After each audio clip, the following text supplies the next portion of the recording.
यहाँ की mount Everest के लगभग बराबर ही ठंड लग रही थी। हालांकि उसके भंडारण थैले में अन्य कपड़े भी थे, लेकिन वो कपड़े केवल शरद ऋतु में इस्तेमाल के लिए उपयुक्त थे। उसके पास जितने भी कपड़े थे उनमें से एक सबसे मोटे कपड़े का टुकड़ा उसकी एक जैकेट थी। उसने उस जैकेट को पुनः से प्राप्त किया और उसे पहन लिया, लेकिन वो अभी भी काफी ज्यादा कांप रही थी। उसके विपरीत बड़े संत जी ने केवल एक पतले काले रंग का बागा पहना हुआ था। यह स्पष्ट था कि ऐसी ठंड से बेखबर रहने के लिए उनके पास कई जबरदस्त किस्म की आंतरिक शक्तियां थी। शीरीन जानती थी कि अगर वो उन्हें उसका हाथ पकड़ा देने के लिए तैयार हो जाती है तो वो उनकी आंतरिक गर्मी को अवशोषित कर पाएगी, लेकिन वो ये नहीं करना चाहती थी। वो इस व्यक्ति के साथ कोई संबंध नहीं रखना चाहती थी। किसी तरह से भाग्य ने उन्हें वापस एक साथ लाकर खड़ा कर दिया था, लेकिन वो अब उस व्यक्ति से किसी भी बात में शामिल नहीं होना चाहती थी। इसी कारणवश उसने मौसम के साथ लड़ाई करने का फैसला किया। बड़ी संत जी उसके आगे आगे आत्मविश्वास से भरे चले आ रहे थे, लेकिन वास्तव में वो उसकी सभी गतिविधियों पर पूरा ध्यान दे रहे थे। उनके पास ध्वनि को पकड़ने के लिए बहुत ही संवेदनशील कानों की जोड़ी थी, तभी तो वो उसकी भारी सांसें भी सुन सकते थे। हालांकि वो बहुत जिद्दी थी और उन्हें अपने करीब आने से मना कर रही थी। शीरीन को उनकी गर्मी महसूस करने में सक्षम होने के लिए उन्हें छूने की जरूरत भी नहीं थी। शीरीन, यहाँ आओ मेरे पास। वो फिर से उसके हाथ तक पहुंचने वाले थे। शीरीन जल्दी से उनके पास से आगे बढ़ गई और वो भी उनके हाथ को नजरअंदाज करके वो सीधे बर्फ के महल के पास चली गई और बोली, चलिए, समय बर्बाद नहीं करते। क्या वो चीज जो आप मुझे दिखाना चाहते हैं वो इस महल के अंदर है? चलिए अंदर चलकर बात करते हैं।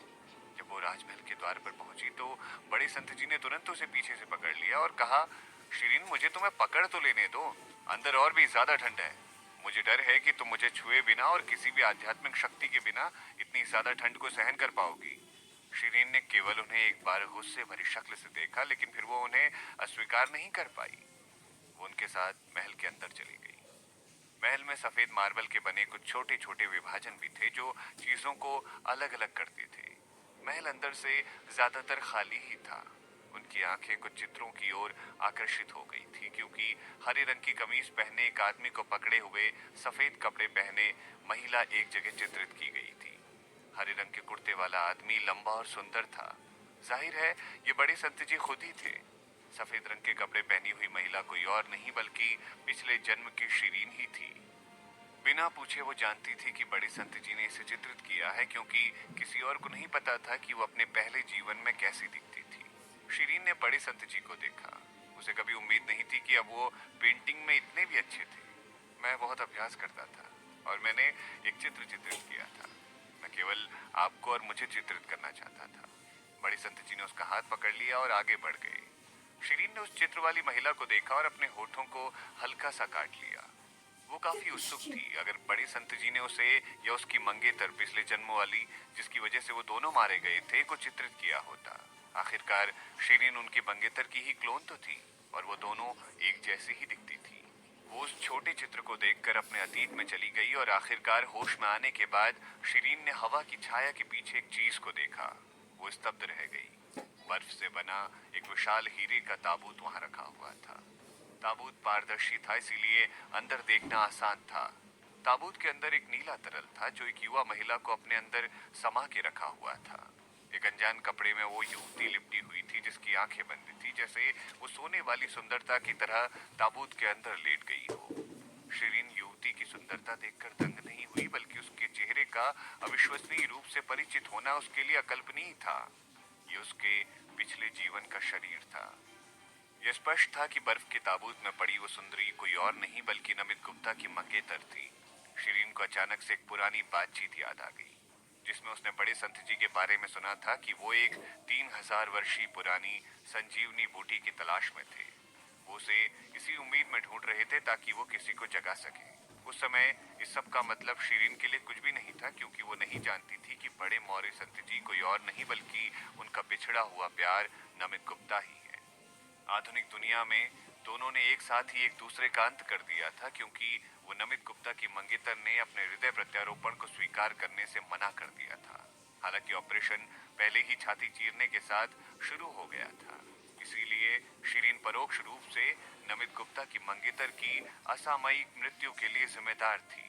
बड़े संत जी की कमर पर लटकने वाले चिनार के पत्ते के आकार में रक्त की लाल लोहे को देखने के बाद वो खुद को रोक नहीं पा रही थी और वो इसका मजाक उड़ा रही थी, लेकिन वो ये सब खुद को शांत करने के लिए कर रही थी।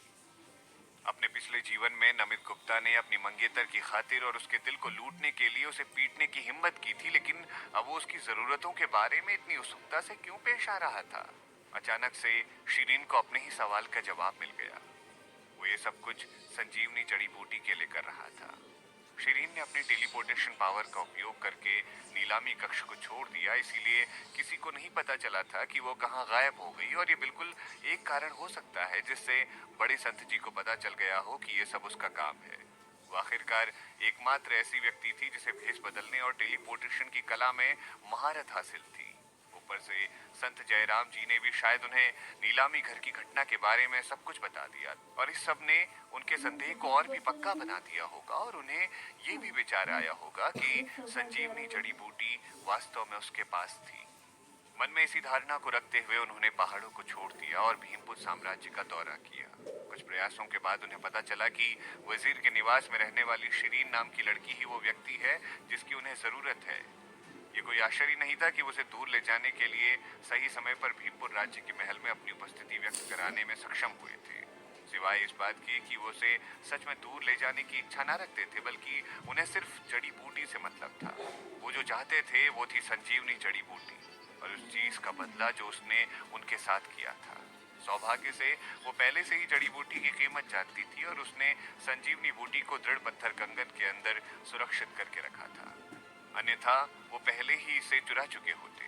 कुछ दिनों पहले शिरीन को एक बार शक भी हुआ था कि किसी ने उसके सामान से भरे हुए भंडारण थैली को उथल पुथल कर दिया था, और साफ पता चल रहा था कि उसे तलाशा गया था। तब भी वो जब वजीर के निवास पर थोड़ा सा आराम कर रही थी, हालांकि क्योंकि उसने कुछ भी खोया नहीं था इसीलिए उसने सारे संदेहों को खारिज कर दिया था। अब सब कुछ उसे समझ में आने लगा था। वो केवल उसे चारा देने की कोशिश कर रहे थे। उसने शुरू में सोचा था कि उसकी करुणा उसके अपराध बोध के कारण थी, क्योंकि वो अपने पिछले जन्म में कभी भी उनके प्रति इतने दयावान नहीं थे। अब उसे ये सब पता चल गया था और वो उसके असली इरादों के बारे में जानती थी जिन्हें वो छिपा रहा था।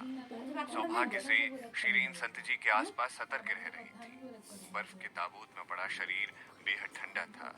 उस शरीर के कुछ दूर होने के बावजूद शिरीन पहले से ही अपनी हड्डियों में ठंडापन महसूस कर सकती थी। चुपचाप बड़े संत जी ने अपनी आध्यात्मिक शक्ति का उपयोग परिवेश को गर्मी पैदा करने के लिए करना शुरू कर दिया। उन्होंने अपना हाथ उठाया और आगे बढ़ गए। शिरीन, ये वही चीज है जो मैं तुम्हें दिखाना चाहता था। क्या आपको अपना वर्तमान शरीर पसंद है? शिरीन इतने ज्यादा सदमे में थी कि वो अपना ध्यान संत जी की बातों पर स्थानांतरित नहीं कर पा रही थी। उसने उन्हें उदासीनता से देखा और कहा, मुझे ये शरीर पसंद है या नहीं, इससे क्या फर्क पड़ता है?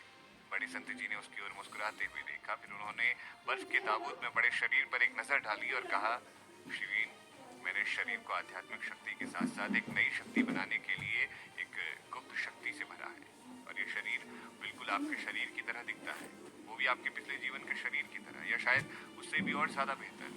बेशक आपके शरीर में शीतल ऊर्जा की संरचना बिल्कुल समान होगी। यदि आप इसे पसंद करती हैं तो मैं आपकी आत्मा को इसके अंदर रखने की कोशिश कर सकता हूँ, और आप एक नए शरीर में दोबारा से जीवित हो जाएंगे।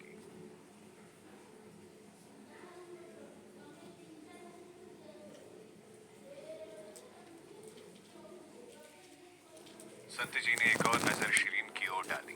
शिरीन पूरी तरह से अगम्य दिख रही थी, इसीलिए उन्होंने बोलना जारी रखा। इस नए शरीर के साथ आप इन लाल धब्बों के पुनः प्रकट होने के बिना अपनी आध्यात्मिक शक्ति का अभ्यास कर सकती हैं। यह आपको पूरी तरह से बेहतर बना देगा।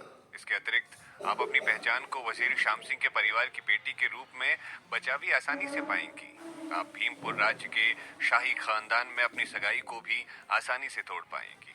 आप पूरी तरह से एक नई जिंदगी शुरू कर पाएंगी। शिरीन बिल्कुल चुप थी।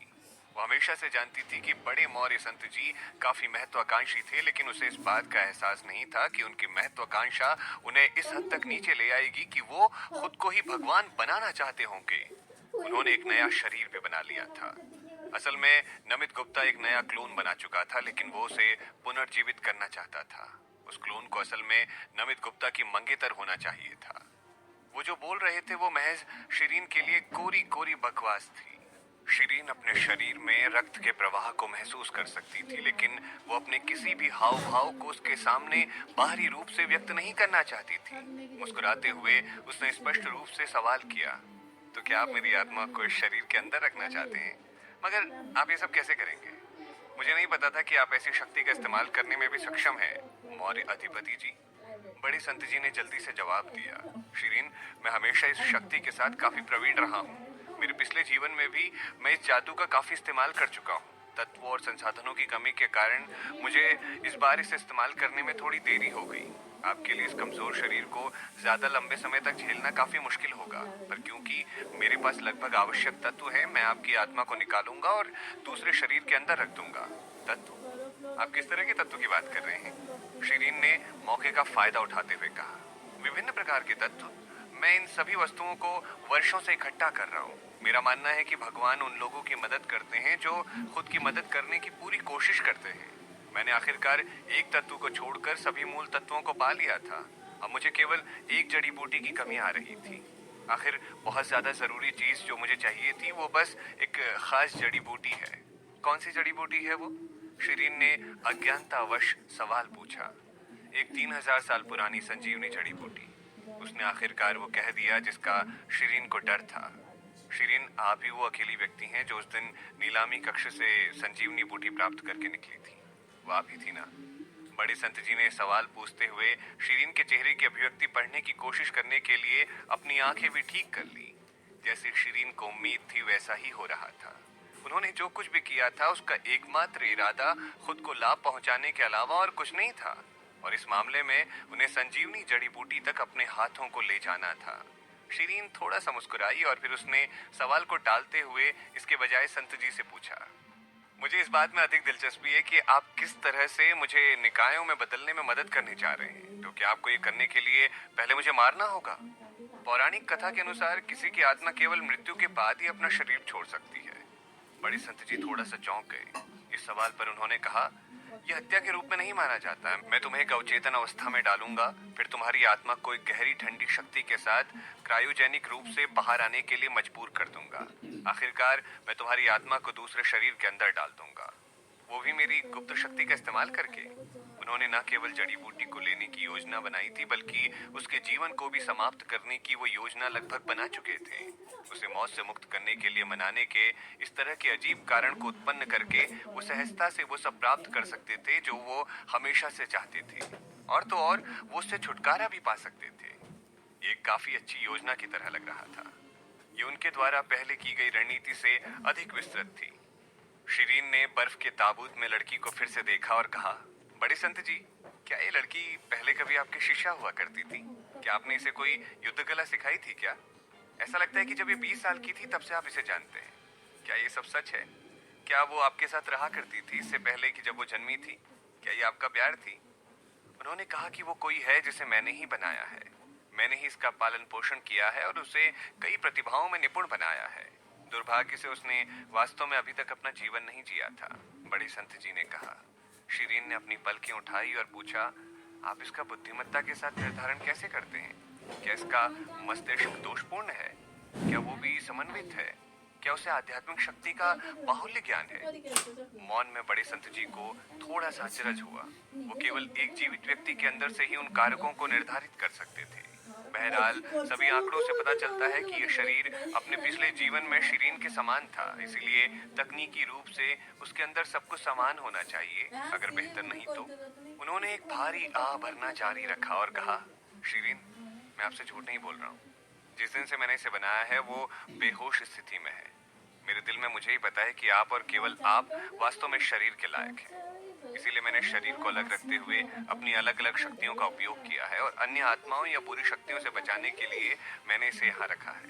ये शरीर पहले दिन से ही कोमा में है और अभी भी ताबूत के अंदर पोषक तत्व के घोल के कारण जिंदा बचा हुआ है। वो आज तक कभी नहीं जागी है। इस शरीर के सभी आंकड़ों की श्रम साध्य जांच और गणना की गई है।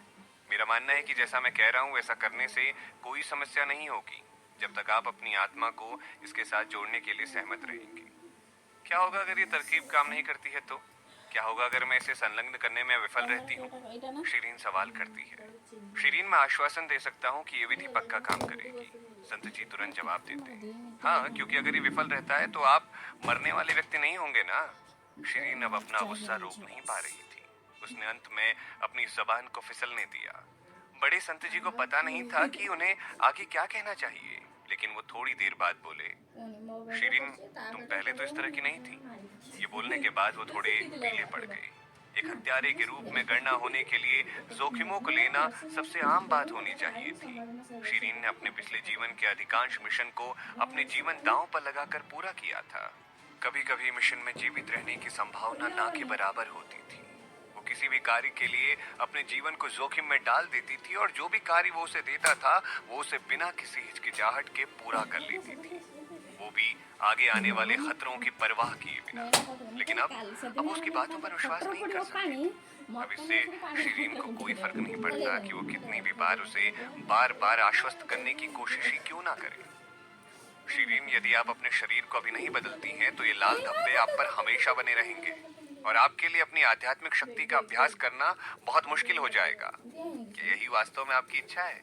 शिरीन ने कोई जवाब नहीं दिया। वो अब भी शिरीन को बहकाने की कोशिश कर रहा था। उसके चेहरे पर बने लाल धब्बे और उसके अक्षम शरीर की स्थिति को ऐसे भी ठीक किया जा सकता था। नकारात्मक पक्ष ये था कि परिवर्तन के लिए आवश्यक सभी तत्वों को प्राप्त करने के लिए उसे बहुत सारे प्रयास करने की आवश्यकता थी। नमित अभी भी उससे झूठ बोलने की कोशिश कर सकता था, लेकिन वो जानती थी ये सब उसका बनाया हुआ एक झांसा ही है। जब उसने उसे भावनात्मक रूप से बहकाने की कोशिश की तो उसे उससे सबसे ज्यादा घृणा महसूस हुई। उसका खून उसकी त्वचा के नीचे उबल रहा था और वो उसके सीने में छुरा घोंपने जैसा महसूस कर रही थी। उसके पास ऐसा कोई आवेग नहीं था। हालांकि वो जानती थी कि उसे अचानक कोई भी कार्यवाही नहीं करनी चाहिए। आवेग से काम करना सबसे बड़ी गलती होती है जो एक हत्यारा कर सकता है। वो अपनी वर्तमान स्थिति में उससे लड़ने के लिए पर्याप्त सक्षम नहीं थी, इसीलिए उसका बहुत ज्यादा जल्दबाजी करना उसे और अधिक गहरे नुकसान में डाल देगा। शिरीन ने मुस्कुराते हुए कहा, बड़े संत जी, इससे कोई फर्क नहीं पड़ता कि मैं लाल धब्बों से छुटकारा नहीं पा सकती या फिर भले ही मैं अपनी आध्यात्मिक शक्ति तक पहुंचने की क्षमता खो सकती हूँ। कम से कम ये शरीर तो मेरा है ना। इसके अलावा मैं एक महिला हूँ और एक महिला आखिरकार शादी कर ही लेगी। मैं सुनिश्चित कर लूंगी कि मैं किसी ऐसे व्यक्ति से शादी करने जा रही हूँ जो मुझसे सच्चा प्यार करता है जैसी मैं हूँ, और ना कि जैसी मैं दिखती हूँ। मेरे चेहरे पर धब्बों से भी उसका प्यार मेरे लिए कम ना हो। वो मुझे किसी की भी शक्ति को जब्त करने में मदद करेगा और मेरे ऊपर बल का उपयोग नहीं करेगा, और तो और वो मेरी आध्यात्मिक शक्ति की विफलताओं की अवहेलना भी नहीं करेगा। मैं आपकी तरफ से की गई पेशकश की सराहना करती हूँ, लेकिन मुझे इसे अस्वीकार करना होगा क्योंकि मैं निश्चित रूप से ये सब इच्छा नहीं करती हूँ कि मैं अपने आप को ही बदल दूँ। ऐसा लगता है कि ये प्रस्ताव मेरी बुराई करने और मुझे मारने की योजना है। उसके शब्दों में व्यंग भी पर्याप्त रूप से दिख रहा था। बड़े संत जी की अभिव्यक्ति बदल गई। उन्होंने नीचे देखा और अपना ध्यान अपनी कमर पर बंधे लाल धातु की तरफ घुमाया। उनकी आंखों में एक अंधेरा सा छा गया था और शिरीन का हाथ अभी भी उनकी पहुंच में था। उनके दूसरे हाथ में कुछ हरी रोशनी धीरे धीरे बनती हुई देखी जा सकती थी। शिरीन, एक दिन आप समझेंगे कि ये सब मैंने आपके भले के लिए किया था। अब आप मुझे चुपचाप ये संजीवनी जड़ी बूटी सौंप दें। वो अभी भी उससे उस जड़ी बूटी को लेना चाहते थे। इस बार वो जबरन तरीके से उस जड़ी बूटी को ले लेना चाहते थे। शिरीन ने कोशिश करने के लिए अपना हाथ उठाया और उन्हें मारा। इसका कोई फायदा नहीं है। शिरीन, आपको जिद्दी नहीं होना चाहिए। मुझे पता है कि आपके पास अब ये संजीवनी जड़ी बूटी है। बड़े मौर्य संत जी ने फिर उस पर निशाना साधा और उस पर हमला करने की कोशिश की। शिरीन उस हमले से बचने के लिए अच्छी तरह से तैयार थी। वो अपने हाथ के बारे में बिल्कुल भी परवाह नहीं कर सकती थी जो अभी भी उनके द्वारा दबोचा गया हुआ था। आक्रामक रूप से उसने अपने शरीर को दूर कर दिया। इस प्रकार वो उनके अचानक किए गए हमले से बच गई। हालांकि वो अपने हाथ को बचा नहीं पाई। एक झटके के साथ बड़े संत जी ने उसका हाथ छोड़ दिया। उन्होंने चौंक कर उसकी टूटी हड्डी को देखा और आखिरकार उसके हाथ को जाने दिया।